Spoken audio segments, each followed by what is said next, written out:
ఈనాటి ఆరోగ్యమే మహాభాగ్యం కార్యక్రమానికి స్వాగతం సుస్వాగతం. ఆహారపు అలవాట్లలో క్రమేపీ వచ్చిన కొన్ని మార్పులు చూద్దాం. సర్వరోగ నివారణి పేరుతో ఎప్పుడో 25 సంవత్సరాల క్రితం ఆయిల్ పుల్లింగ్ అని వచ్చింది. పొద్దున్న ఎవరికి ఫోన్ చేసినా మా ఆయన ఆయిల్ పుల్లింగ్ చేస్తున్నాడు అనేవాళ్ళు. అది ఆగిపోయింది.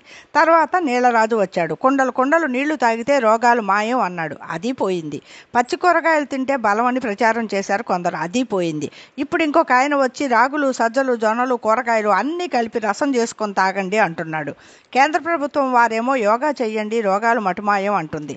చాన్నాళ్ల క్రిందట గోదావరి జిల్లాల నుంచి ఒక రాజుగారు వచ్చి ఉప్పా, మీరు ఉప్పు తింటున్నారా, చీ చీ అన్నాడు. జనమంతా ఉప్పుని విసిరి కొట్టారు. అంతటితో ఊరుకున్నాడా? నూనె, నెయ్య, మీరంతా నూనె తాగుతున్నారా, నెయ్యి తింటున్నారా? సరే అని జనమంతా నూనె డబ్బాలకి సెలవిచ్చి చుక్క నూనెతో తాలింపులు మొదలుపెట్టారు. ఒకానొక మంచి రోజున కృష్ణానది ప్రక్కన మంచి స్థలంలో ప్రకృతి ఆహారాశ్రమం అని ఒకటి మొదలైంది.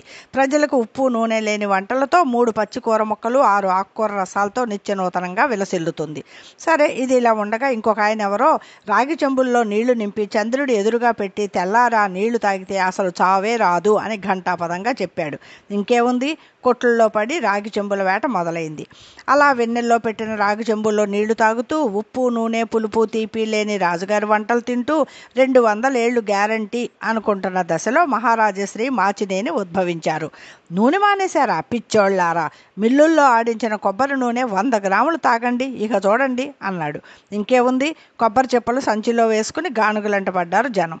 ఇంకొక సాము వచ్చి పురుగు మందులు లేని చిరుధాన్యాలు తినండి, మీ ఆరోగ్యాన్ని మీరే సంరక్షించుకోండి అన్నాడు. ఇంకేముంది, కర్నూలు సోనా బియ్యం అన్నం తినడానికి బదులు సామలున్నాయా, అరికలున్నాయా, సొజ్జలున్నాయా అని షాపులంటే పరుగులు తీస్తున్నారు. వీళ్ళంతా ఇలా ఉన్నారు, నేనేం తక్కువ అంటూ మట్టి కుండల్లో వండుకొని తినడం మంచి ఆరోగ్యం అని మూలనున్న మరో మట్టి శాస్త్రవేత్త గారు అన్నారు. చెయ్యాల్సింది చేయకుండా ఎంతకాలమని వాళ్ళు చెప్పారని వీళ్ళు చెప్పారని ఆరోగ్యం కోసం చెంబులేసుకుని సంచులేసుకుని పరిగెడతారు. ఇకనైనా పరుగులాపి ప్రశాంతంగా జీవించండి. మన పూర్వీకులు అన్నీ తిని చక్కగా పని చేసుకున్నారు.